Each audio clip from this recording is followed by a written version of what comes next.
আসসালামু আলাইকুম। এই যে বর্ষার সিজন, এটা হচ্ছে মিরপুর কালশি রোড।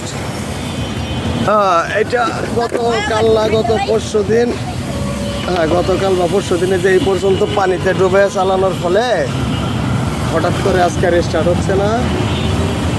তার মানে যে দেখেন, এসে দেখি খুলে ম্যাগনেট কয়েল চলে গেছে। তো স্কুটার যেগুলো যে ম্যাগনেট কয়েল এরকম বাহিরে থাকে, কোনো স্কুটারই আসলে এই কয়েল পর্যন্ত পানি ওঠে চালানো যাবে না। এটার থেকে বিদ্যুৎ উৎপন্ন হয়। যখন আপনার এখানে পানি পাবে, নেগেটিভ পজিটিভ এক হয়ে যাবে, হয়ে কয়েলটা কেটে যাবে। তো এটা একটা কিন্তু বাড়তি ভোগান্তি, প্লাস হচ্ছে আপনার অপচয়।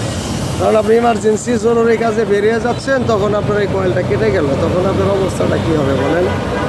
তো যাই হোক, উনি আমাদের গ্রুপের মেম্বার, আমাদের সার্ভিস গ্রুপের এবং গ্রুপের মেম্বারশিপে আমরা ওয়ান করলে ওনাকে দিচ্ছি। বাট এটা যদি সার্ভিস সেন্টারে নিতে হইতো, কী পরিমাণ একটা প্যারা বলেন গাড়িটা।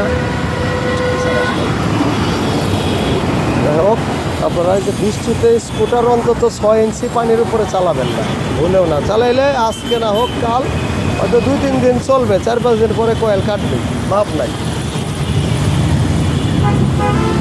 বারে বারে কেন সতর্ক করি জানেন? আপনাদের তো হয়তো টাকা যায়, কিন্তু আমাদের সার্ভিস সেন্টার ভালো অফিসে আমার আশা লাগে না।